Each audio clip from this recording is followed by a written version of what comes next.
Ça, c'est un son de striker de tête qui n'est pas sorti. Yo les gars, j'espère que vous allez bien. Ici le Big Fawzan. Lena Ari ni na labe.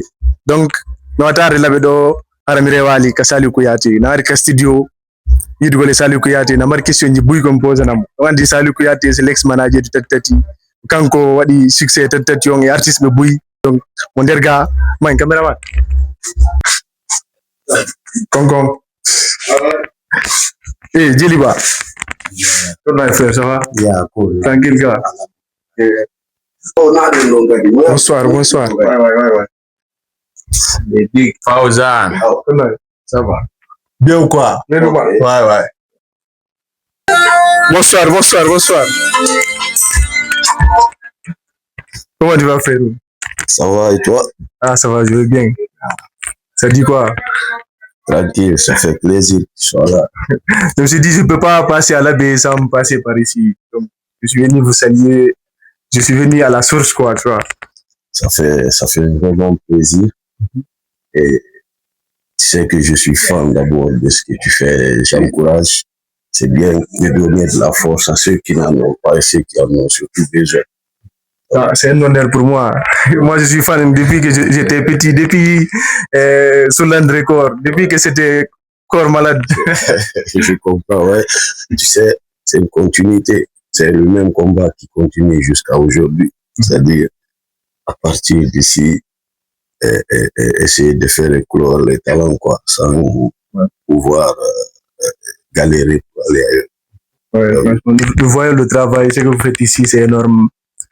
Nous avons vu avec Tati, avec plein d'autres, de l'abbé au sommet, quoi, tu vois. Ouais. Et tout récemment, nous avons vu un nouveau Black Tyson. Ouais. Nous allons parler de Tati. Ok. La première question. Voilà. Et moi, je voudrais savoir d'abord comment ça s'est passé le début avec Tati. Parce que nous avons eu beaucoup de rumeurs. Nous n'avons pas la vraie version. D'autres qui disent que Tati avait des problèmes mentaux, c'était devenu un drogué. C'est là-bas que vous l'avez sorti. Nous voulons voir la vraie version. Non, tu sais, en fait, c'est des gens qui parlent chacun à sa version, comme tu as dit. Moi, je dirais pas qu'il avait des problèmes mentaux. Tu vois, on a commencé, c'est vrai, c'était une autre étape de sa vie.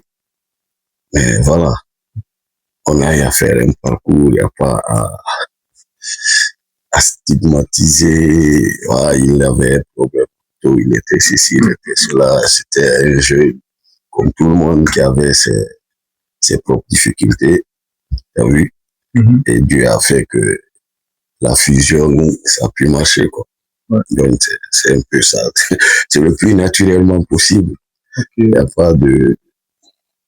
Mais comment c'est devenu? C'était au début Jafri. Comment c'est devenu Tati? Comment vous avez fait jusqu'à ce que vous êtes sorti de l'abbé? Tati, quand même, le surnom, il vient de moi. Parce que, comme tu l'as dit, c'était Jafri. Et Tati, c'était comme son slogan. À l'époque, c'était comme un slogan pour lui, Tati. Donc, le slogan a déjà pris une ampleur à cause de certaines vidéos qui étaient virales à l'époque. Donc, énormément de tournons.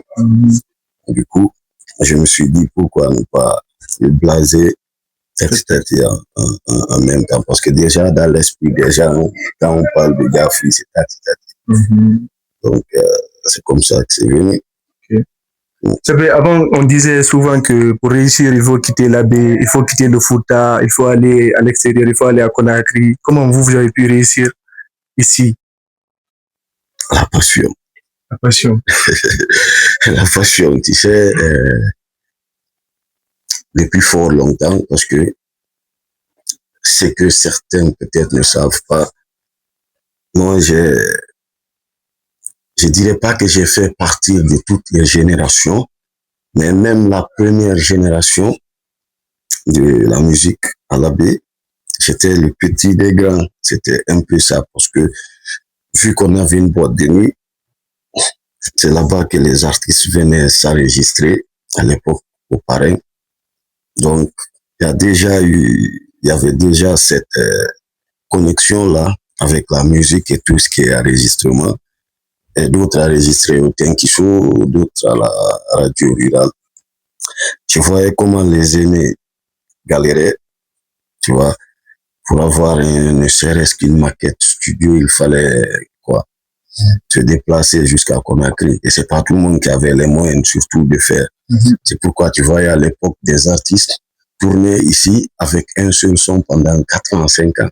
Chaque concert, c'est le même son et tout, parce que voilà. Donc, c'est ce qui a amené la vision de Sunderland Record, qui est devenu Empire Fouta après. À la base, c'était un mini studio.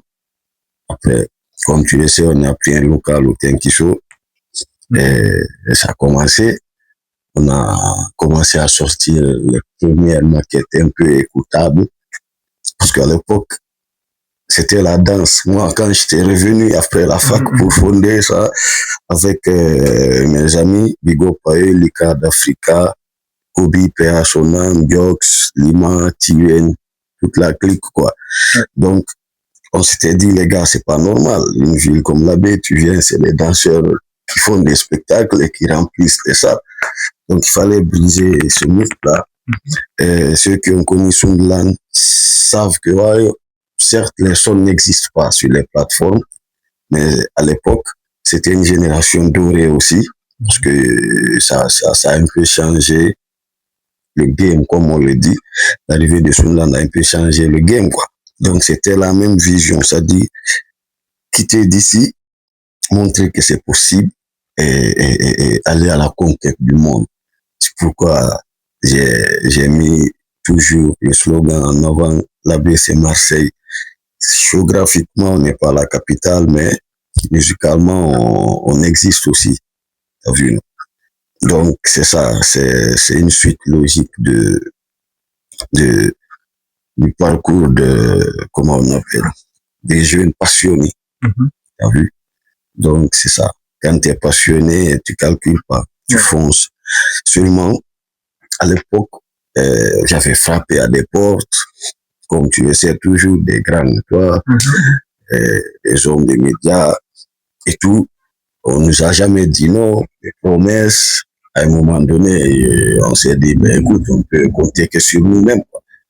Donc, on a commencé à faire nos petits projets, des petits clips, etc., jusqu'à l'arrivée de Tati Tati, jusqu'à la suite, jusqu'à Deliba et Black Tyson. Il y a d'autres aussi qui suivront, parce que en Empire Fouta, on est en mission. Ouais. Mais en parlant de Deliba, je l'ai trouvé tout de suite ici. Est-ce qu'il y a d'autres projets? Nous avons vu l'album, qui est un très très bon album, j'ai beaucoup kiffé. Est-ce qu'il y a d'autres projets avec lui? Il y a un concert, oui, dédicace ou... Bien sûr, bien sûr. On va pas sortir un album sans pour autant faire la dédicace. Mais le concernant son projet, on a voulu cette fois changer de stratégie. C'est-à-dire l'album avant la dédicace. Ouais. Tu vois? Parce que les artistes nous fatiguent avec ça. Il faut sortir. Ils nous disent, on va faire le concert, après on va faire sortir l'album. Où sont les albums? Exact. Donc, on a voulu faire le contraire cette fois-ci. Donc, il y aura une dédicace. Je ne donne pas de date, mais certainement, ça sera à la fin de l'année. On va attendre les pluies et tout. Et régler aussi certaines tâches administratives.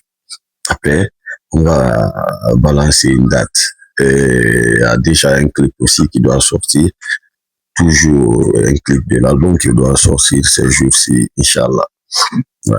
Pour la dernière question, parce qu'on vous a trouvé en pleine séance de boulot, j'aimerais savoir, vous n'avez pas expliqué les causes de l'interruption avec Tati Tati. Nous n'allons pas toucher à ça, mais est-ce qu'il y aura un retour avec Tati Tati? Parce que beaucoup disent que, depuis que Salih Kouyaté et Tati Tati ne sont plus ensemble, ça ne va pas. Est-ce qu'il y aura un retour? Je ne dis pas que vous l'avez dit, mais c'est ce que les gens disent. Est-ce qu'il y aura un retour? Les gens n'ont qu'à arrêter de dire ça. Tu sais comment on appelle. Il suit son chemin. Tu as vu? Voilà, personne ne sait ce qu'il lui réserve. C'est ça. Est-ce qu'il y aura un retour avec Tati? Non, je ne peux pas te dire qu'il y aura un retour. Je ne peux pas te le dire. Mais dans la vie, on ne sait jamais, rien n'est exclu. Nous, on veut que Tati revienne. Voilà, toute la Guinée attend que ça. On va lui souhaiter une bonne chance. Tu sais, c'est un artiste très talentueux. Tu vois, donc il mérite de vivre de son art, de vivre de son rêve pleinement, quoi, je veux dire. Donc, on lui souhaite une très très bonne chance et espérons que la carrière sera aussi plus grandiose que l'on attend, quoi. Ah, on veut le retour de Tété. Bon, merci pour cette occasion, merci. C'est un plaisir d'échanger avec vous. C'est un plaisir aussi, un honneur en même temps parce que j'aime ça. J'aime voir des jeunes sans rien donner de la force, tu vois. Dans notre société, il y a beaucoup d'artistes, beaucoup de jeunes talents qui en ont besoin. Ce que tu fais, continue, fonce, n'écoute personne. Tu vas voir, Dieu va agrandir les choses. Tu as vu déjà, la cause, elle est noble, quoi. Ouais. Donc, c'est à toi que je dois dire. Big up. Et voilà, en Fouta, on est là pour tout le monde, on est là, on est Marseille, tu vois. Donc, vive les artistes locaux, vive les artistes en herbe. Et on espère pouvoir fabriquer encore plein d'autres. Inch'Allah. Avec Black Ties, on voit que c'est chaud, hein. Ah, lui, les gens ne sont pas prêts pour ce qui arrive. Ah bon, donc nous n'avons rien vu d'abord. Avec garantie, là, on a donné la fumée, quoi. C'est quand tu annonces l'arrivée d'un roi, tu donnes la fumée d'abord. C'est ça. Mais ce qui arrive derrière, le pays n'est pas prêt. Parce que c'est rare que je sois impressionné musicalement. C'est très rare. J'ai cet orgueil musical. C'est dans mon sang. Quand je t'écoute pendant 8 mesures, je peux capter quel genre d'artiste, je peux te catégoriser direct. Donc, le peuple n'a qu'à s'apprêter. C'est un coup d'État. Ok, pour finir, j'aimerais que vous donniez un conseil à cette jeunesse. Bon, le seul conseil que j'ai à donner à la jeunesse, c'est le travail. Tu sais, en bon poulard, quand on a un ganda, tu vois, fais-le, alors, fais-le très bien. Tu vois, il n'y a pas beaucoup d'opportunités pour la jeunesse dans notre pays. Mais je crois qu'on ne doit pas s'asseoir et attendre permanemment que les gens viennent nous aider. Donc, les jeunes n'ont qu'à se lever, travailler et dire qu'il n'y a pas d'obstacle. Tu travailles, ça paye. Quand c'est bien fait, ça paye. L'autre fois, Lelouma me disait ça, quand on a sorti Black Tyson, il dit, quand c'est bien fait, tu n'as pas besoin de faire la promo. De cibler les gens pour la communication. Donc, il ne faut pas que les gens se limitent dans la tête. Tu as vu? Nous, ce n'est pas des vantardises, mais nous, on a donné l'indépendance à cette nouvelle génération-là. On a montré à tout le monde que c'est possible. Tu n'as pas besoin forcément d'appartenir dans ce grand label. Tu fais bien ton travail et organise-toi et sois surtout respectueux des autres. Le reste, tu vois, ça va payer. Voilà, c'est ça. Merci beaucoup. Ok, vas-y.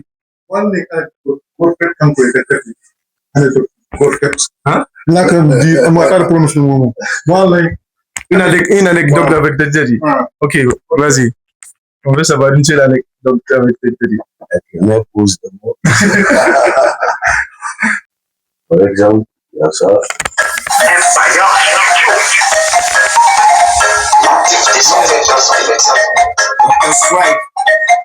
Ça, c'est un son de Striker de Tété qui n'est pas sorti.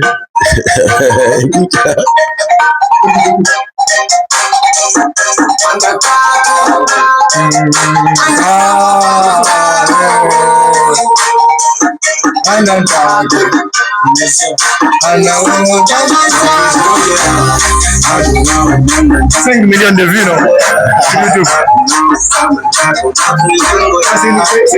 C'est une classique.